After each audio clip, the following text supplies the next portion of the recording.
Hello and welcome to the Gracias. I am Tippi, the daughter, and this is Grace, the mommy. Yes. And today we will be talking about how to talk To each other. I think naman I'm mostly open to her. I don't really feel like I hide a lot of stuff from mom. Kasi nga, she doesn't really get mad. I mean, she does, but there are things na I can tell her naman na it's okay. Parang I don't feel like I have to hide stuff from her. And I think kasi we're both extroverted.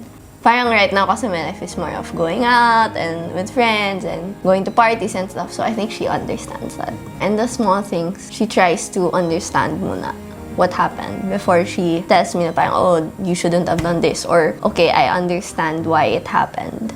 Even if it turned out wrong, parang, I know na, she understands why I did it. So I guess, if I did do something wrong, major, because she's my mom also, I know she wouldn't disown me or something. I mean, she has no choice but to help me. She's my mom. She can't do anything about it. Parang, wala eh. Even if I mess up majorly, wala eh. Anak niya ako, so she has to help me. Well, the communication between a child and a parent starts even before you have to talk to your child. As a parent, you really have to spend time with the kids from the time they were born. So, Dennis and I, when we got married, we made a pact. One parent spends time with each of the children on a daily basis. When you do that, then ang nangyayari is you're able to see the child mature over the years, and also you also learn how they communicate with you, and you use that to your advantage. Yeah. I think it was more of an effort on her part because yun nga, since I was just used to it, I didn't really feel like it was against my nature. Like it was just, oh, okay, I'll talk to mom all the time because she's always there. When it begins, you don't really talk to your child first. You play.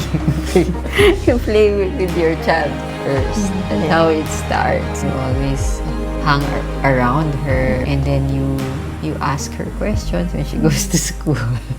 How are you doing? Diba? Yeah, I think that's important because when I was younger, I remember feeling close to you kasi you would play animal bowling with me. Yung parang little figurines, tas ipapatumba mo siya with a marble. As the child grows older, as a parent, I think the most important skill is not to display first any emotion when she starts speaking about controversial topics. What does that mean? It means, halimbawa, pinagalitan ka ng teacher, di ba? You're not going to go ballistic at once. Yeah. You're gonna say, oh, so what happened? Diba? Yeah. Or when you see her crying, you go to her first and just ask, "Kumusta na? What's happening?" Ganun. I think for moms, it's really important to keep an open mind, or at least not to show the emotion from the get-go sa face mo. Kasi sometimes you'll find na parang there are some things that had you reacted at once, you would be mistaken. My always go-to story about that would be the time I kept telling Tippi, "I love you," and then she would say, and I asked her, "Why don't you love mom? Why don't you say I love you back? Don't you love mommy?" Sabi niya, "No. You told me I shouldn't lie." And then, seriously ko, okay. Sabi ko, tapos, of course, I told her, I knew naman she loved me. So I told her, if you don't love me, bakit lagi mo akong hinahanap? You're always looking for me, etc., etc. Tapos sabi niya, di ba yung I love you, kisi-kisi? Ganun sabi niya. Sa movies kasi. Kasi akala niya yung I love you means romantic love. Relationship. So sabi ko sa kanya, no, love means when that person is not there, you're missing that person, you want to hug that person. Sabi niya, is that what love is? Then I love you, mommy. I love you. So, had I given into that first impulse na ganun, di mo ako mahal, pakala ka sa buhay mo, di ba? I think you should really suspend judgment first and really train yourself to listen first before you make a reaction. And over time, of course, and then after hearing that, maybe pause muna for a while to to set your mind straight by asking God. I mean, Lord, ano sasabihin ko sa batang to? So that you'll know what to say. Kasi minsan, you hurt the child more, it just becomes worse. So, I guess for parents, that's what I can say. Never say anything, lalo na when you're dealing with huge emotions on your part. You cannot trust your mouth when you're agitated inside. And you really have to stop first and think about what you're gonna say in God bago ka magsalita. Kung hindi, you're gonna destroy a lot of lives.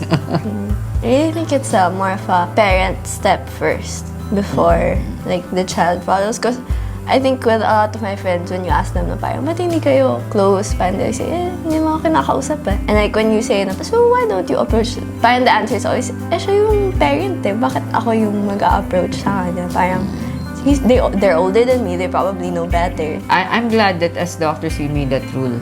Every day, you have to make rounds on the child. That's how we say if you have to make rounds on a patient. Every day, somebody makes rounds on the children. And when Pico was smaller, I would always tell him, wait, unahin ko muna yung mas bata. Kasi she has less patience than you do. And then ikaw naman. So when they do know na you're going to, lalo na matanda na siya, I will look at the room, knock, and say, oh, musta ka na? Ganyan. And even if she's busy, she will know na at least dadaan ako. Right? So that sets the openness in that conversation. And that's my tip for parents. You really need to make time. 10 minutes, 15 minutes, no matter how short it is, even when they're busy, you just have to knock on the door because that really communicates that they're important to you. I think that's medyo a difficult space to be in. And parang I understand why some kids really don't try. Kasi parang if you're not used to it, parang it's weird na ikaw yung nag-a-approach and na parang supposedly mas knowledgeable nga yung parents. But, I mean, it doesn't hurt to try, I guess. Because I feel like some parents really aren't comfortable with talking to their child. Maybe not necessarily because they don't want to get to know the child. It's just they don't know how to handle yung dynamics of being authoritative and parang a friend when they need to be.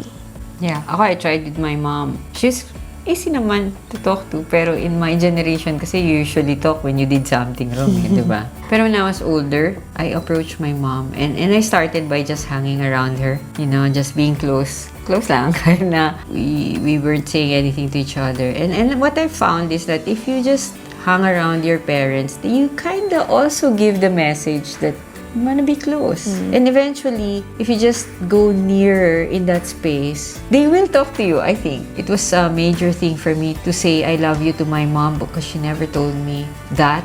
I don't think they were that kind of generation. But the moment I said, okay, Mom, I'm going home now.